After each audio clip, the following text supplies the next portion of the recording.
This week, Dylan Mulvaney has broken her silence on all the Bud Light made up controversy by the right. Again, this is the trans influencer that did I think a single sponsored Instagram post with Bud Light, One. and then and the right freaked out about how Bud Light is now trans, and Kid Rock shot his Bud Light up with a gun, like just ridiculous fucking morons losing their minds. Students were willing to get criminal records. They were in supermarkets and like they were throwing Bush Light. It was the wrong beer. Bush Light caught a stray. Fucking catch a criminal record for Bush Light. That sucks. It's so brutal. So Dylan Mulvaney here breaking her silence, and let's see what she has to say. Tolerate people saying about me is that I don't like beer because I love beer and I always have. I built a platform on being honest with you, and what I'm about to tell you might sound like old news, but you know that feeling when you have something uncomfy like sitting on your chest? Well, that's how I feel right now. So this feels like the right thing to do. I took a brand deal with a company that I loved, and I posted a sponsored video to my page. And it must have been a slow news week because the way that this ad got blown up, you would have thought I was like on a billboard or on a TV commercial or something major. But no, it was just an Instagram video.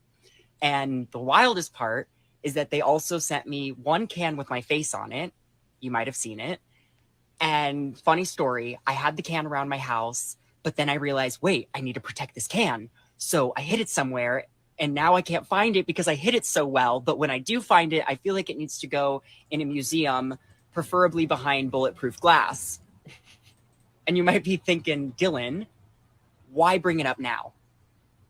I'm bringing it up because what transpired from that video was more bullying and transphobia than I could have ever imagined. And I should have made this video months ago, but I didn't. And I was scared, and I was scared of more backlash, and I felt personally guilty for what transpired. So I patiently waited for things to get better. But surprise, they haven't really.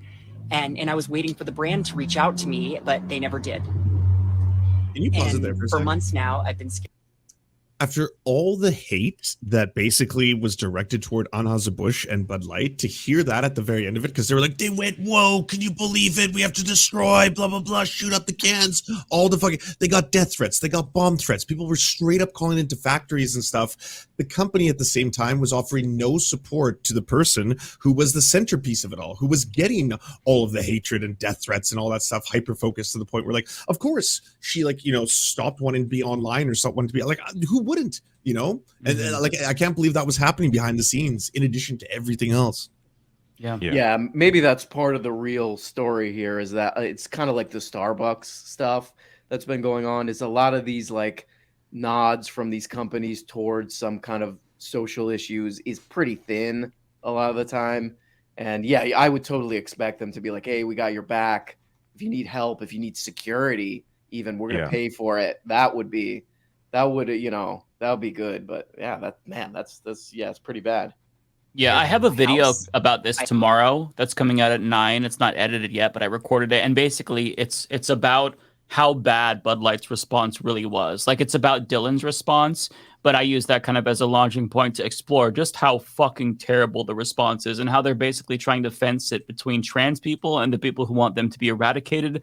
And, you know, there's a broader talk about rainbow capitalism and how, even though, you know, they're frenemies to LGBTQ plus people and none of us really like it, the thing about rainbow capitalism is, in a late stage capitalist society, it is an actual indicator of social progress, because if they don't think that we're profitable to pander to us and to market towards us, that is an interesting temperature check, right? It tells us that, oh, things have kind of regressed for sure. So yeah, this is a sad story, but I'll let you finish it.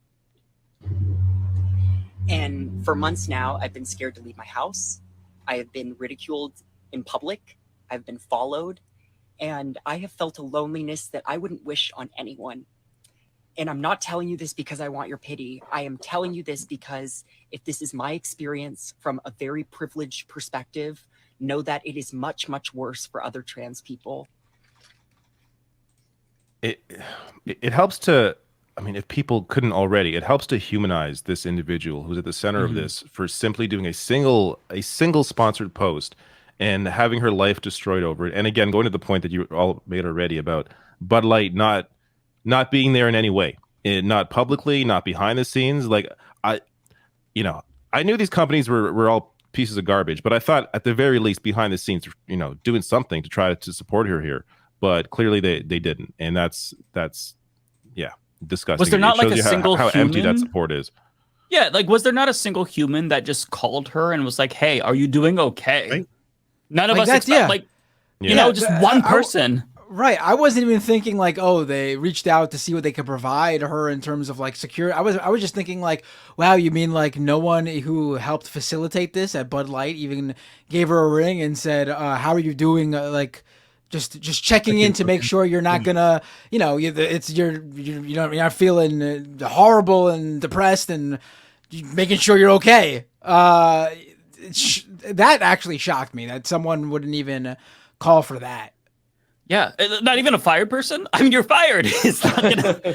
You can call. Just you can send her a message on Instagram. Hey, I was fired too. This is bullshit. I'm here for you. I understand. Like it's just the callousness.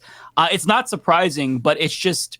It really is grotesque when you see it, It goes down to what you were talking about, though. Like when you were talking about rainbow capitalism, this is that. Is it basically going to be a better return on investment in order to actually stand behind, say, things like the commodification of a civil rights movement, in this case, LGBTQ plus people? Or is it one of those situations where at the end of the day, it's not safe? It's not. We have to. Yeah. It's a calculated risk. What's the ROI on this versus is Yep. it too dangerous because of the atmosphere right now? And then it's that Toy Story meme. I don't want to play with you anymore. Right. And she does go on to say here, for a company to hire a trans person and then not publicly stand by them is worse, in my opinion, than not hiring a trans person at all. It has serious and grave consequences for the rest of our community. And yeah, like they didn't have like they Wild. like exactly like they chose to do this. Like they chose to reach out Yes. and to do this deal with her. And they wanted all of the positive results that would come from doing a deal with a trans individual. And then when that went negative for them by a certain subsection of their customer base, they wanted to deal with none of it. And so they let her pretty much take all the shit and crap and not even like, it would have been so easy for them to just stand up for her. Like, Even so Yeah. easy. Goddamn It's email. so- How are you? It would have been so easy for them to be like, if you have a problem, direct it towards us, not her. We hired her. But like, they didn't even do that. And this is a big company. They certainly do big events and do interviews on to talk about their quarterly revenues or whatever, I'm sure, with CNBC or some shit. If someone doesn't bring this up and ask them, what's the deal here? Because I want them on record here explaining what they did to this woman. I want this on the record. Yeah, Oh, yeah. from them, because this is bullshit.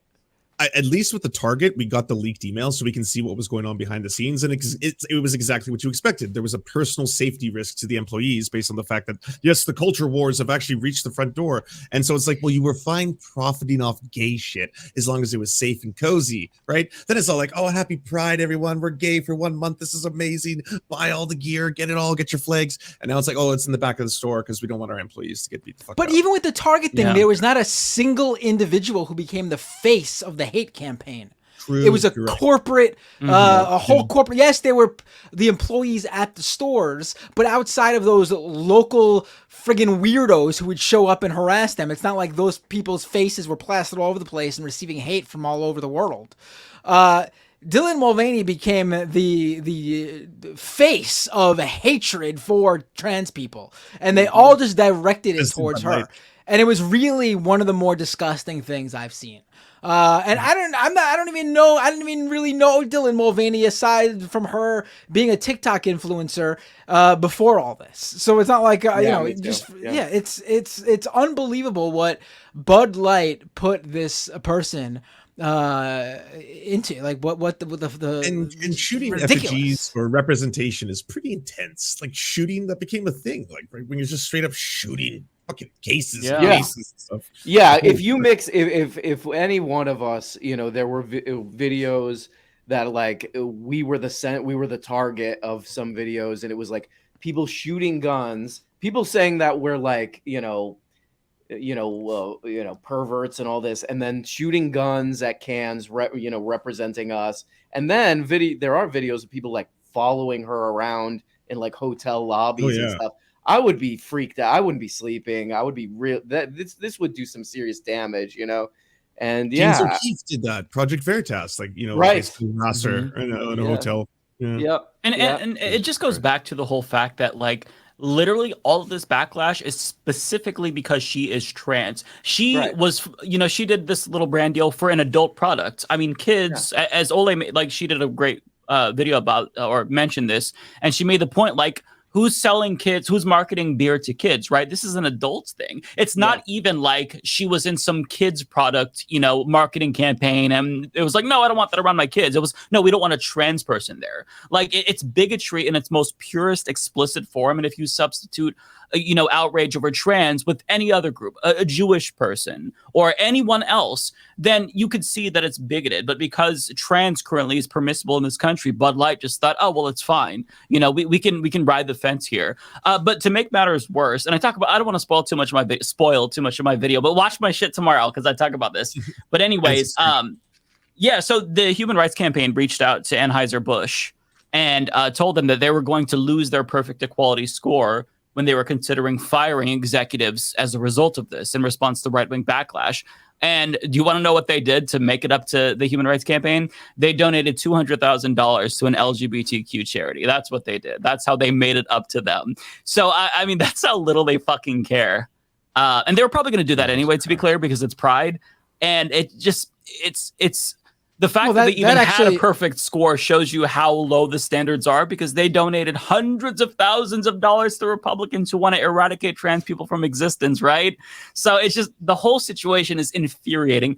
And the one silver lining that I will say, because as all of you mentioned as well, like I had no idea who Dylan Mulvaney was until this controversy. They made her more popular, and now she's going to be a role model to a ton of little trans girls who are going to see somebody who saw all of this bullying and backlash, and rather than like retreating and hiding forever, she's still here, right? She's still visible. That really does matter. That's representation. That does matter. And that is the silver lining out of all of this. It's sad that she had to be a sort of martyr or be put through all of this, but little trans girls are now going to see somebody that they can look up to. And that does really matter.